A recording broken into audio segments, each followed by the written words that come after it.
बाबा साहब ने कहा था कि शिक्षा वो शेरनी का दूध है जो जितना पिएगा उतना ही दहाड़ेगा। आज ये बात डीवाई चंद्रचूड़ ने मुसलमानों के बच्चों पर एक ऐसा एहसान कर दिया है जिसे ताउम्र मुसलमान अदा नहीं कर सकता। जी हाँ, ये खबर मैं आपको बताती हूँ कि जिस तरह से हाईकोर्ट ने 22 मार्च को अपने फैसले में कानून को संविधान के खिलाफ और धर्म निरपेक्ष सिद्धांत के खिलाफ बताया था, वहीं हाईकोर्ट ने इसको प्रदेश अध्यक्ष से मदरसा में शिक्षा ग्रहण कर रहे 17 लाख छात्रों को नियमित स्कूल में दाखिला देने की अपील कर डाली थी और यहाँ पर 17 लाख बच्चों के भविष्य का सवाल भी था, जिसे डीवाई चंद्रचूड़ ने अपने फैसले में सेव कर दिया है। उन्होंने कहा कि जो बच्चे जिस मदरसे में पढ़ रहे थे उनको वहां से किसी भी स्कूल और कॉलेजेस में शिफ्ट नहीं किया जाएगा। अगर वो धर्म की शिक्षा ले रहे हैं तो इसमें कोई बुरी बात नहीं है, वो धर्म की शिक्षा लेना वैध है।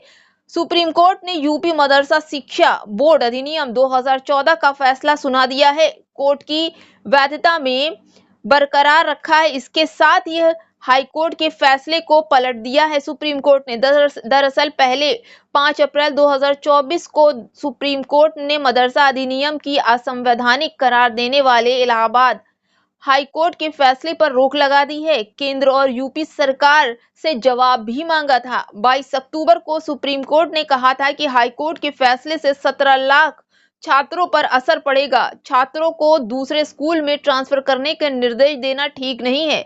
देश में धार्मिक शिक्षा कभी भी अभिशाप नहीं रही है। धर्मनिरपेक्षता का मतलब है जियो और जीने दो। डीवाई चंद्रचूड़ की इस बैठक ने पारदर्शिता वाले मनोज मिश्रा की बेंच ने 22 अक्टूबर को अपना फैसला सुरक्षित रख लिया। अजीजिया जियातुल उल्म के मैनेजर अंजुम कादरी और अन्य से इलाहाबाद हाई कोर्ट के फैसले को सुप्रीम कोर्ट में चुनौती दी थी। इसके बाद ये फैसला डीवाई चंद्रचूड़ की बैठक में आया कि जो बच्चे जहां पर पढ़ रहे हैं, जिस मदरसे में शिक्षा ले रहे हैं, धर्म की शिक्षा लेना भी कोई वैध नहीं है।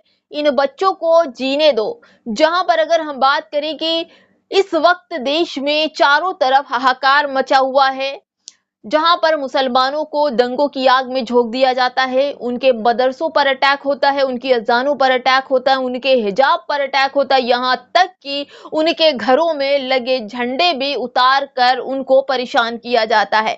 वैसे डीवाई चंद्रचूड़ ने इस फैसले को सुरक्षित रखकर मुसलमानों पर जो एहसान किया है, उनकी 7 पीढ़ियां भी डीवाई चंद्रचूड़ का अगर एहसान माने तो भी कम होगा। उन्होंने जिस तरह से डूबती हुई नैया यानी एजुकेशन या मुसलमानों की डूबती हुई नैया को उबारने का काम किया है डीवाई चंद्रचूड़ ने, उससे मुसलमान बार बार नतमस्तक हो रहा है।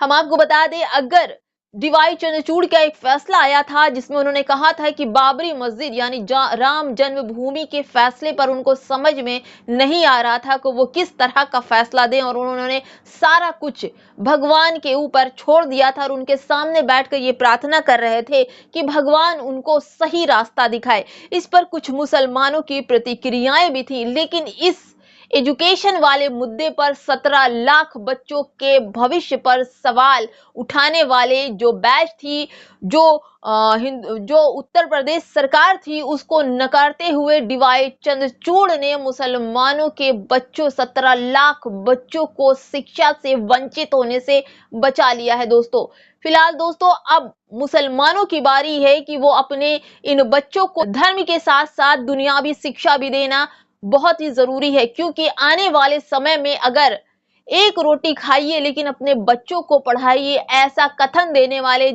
एजेपी अब्दुल कलाम आजाद ने जो कहा था उसको फॉलो करना चाहिए, न कि इंदिरा गांधी स्टेडियम में लाखों की तादाद में पहुंचकर मुसलमानों ने धर्म को बचाने और जमीनों को बचाने के लिए इतनी बड़ी तादाद लगा थी। लेकिन अगर यही मुसलमान वहां पर एजुकेशन की बात करता, अपने बच्चों की लिंचिंग बंद होने के लिए कानून की बात करता, या अपने धर्म को बचाने के लिए संसद का घेराव करता, तो आज मुसलमानों की ये दुर्दशा नहीं होने पाती। कब समझेगा ये मुसलमान? इसमें सबसे ज्यादा बददिमाग पसमानदा मुसलमान हैं जो चाहते हैं कि 2 वक्त की रोटी ही सब कुछ उनका है, लेकिन आने वाले टाइम में अपने लिए तो मत रखिए, लेकिन अपने बच्चों के लिए उनका भविष्य सिक्योर करने के लिए दीन की शिक्षा के साथ दुनियावी शिक्षा भी बेहद जरूरी है। अगर आपके बच्चे सरकारी अधिकारी होंगे, पुलिस में होंगे, जज होंगे, वकील होंगे, डॉक्टर होंगे, सरकारी पैमाने पर होंगे, तो आप ये जानेंगे कि उस दिन से मुसलमानों की जो पहुंच है, जो इज्जत है, वो बढ़ जाएगी,